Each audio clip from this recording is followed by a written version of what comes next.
Isn't the definition of insanity doing the same thing over and over again and expecting different results? It is becoming increasingly obvious that the system we live in is just not working. Although I am not a political expert, I do know a lot about psychology and human behavior.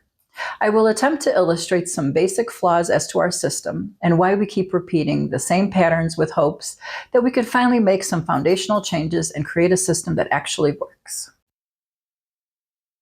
In the United States, we have a system of government whereby we elect representatives to make decisions for us.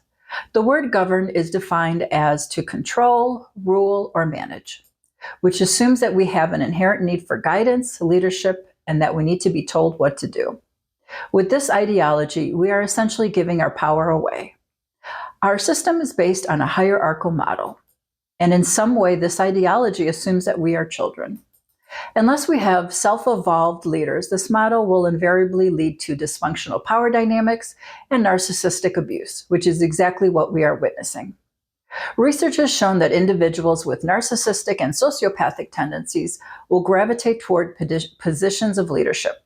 And the top 3 professions that they gravitate towards are politics, heads of companies, and medicine. Therefore, a hierarchical system will inevitably result in corruption, harm, and exploitation. Although most of us can admit that our system is seriously flawed, it is our psychological makeup that continues to perpetuate this dysfunctional model. Something that most people do not understand is that we don't make conscious and rational decisions. Most of our behavior is driven by subconscious dynamics formed in childhood. Because none of us had perfect parents, they acted in self-serving ways in some form or another, which created emotional distress. Our childhood wishes of being taken care of were never fulfilled.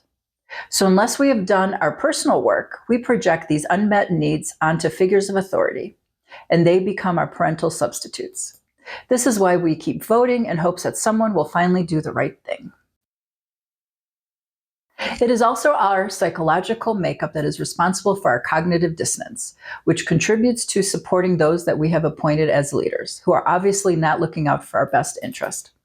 Unfortunately, many minimize and even deny the wrongdoings of those at the top of the hierarchy, because if we were to see the reality that those individuals do not have our best interest in mind and are potentially harming us, we would then have to explore all the pain and suffering we felt as children, which is usually too much for most to psychologically handle. So what's the solution? I think one of the solutions is by doing our personal work. As we evolve, the system will hopefully evolve with us. Another solution is to design cooperative models, not hierarchical ones. History has shown that these hierarchical systems just don't work.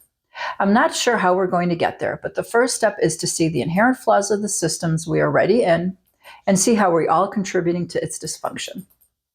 I am Dr. Christina Smesha, spiritual psychologist, intuitive healing guide, and author. I have created a series of videos to illustrate what we can do to assist in evolving the consciousness of the planet. If you are interested in learning more, please make sure to like and follow me, and check out my videos, daily messages, and my book, The Journey of Discovering Inner Peace.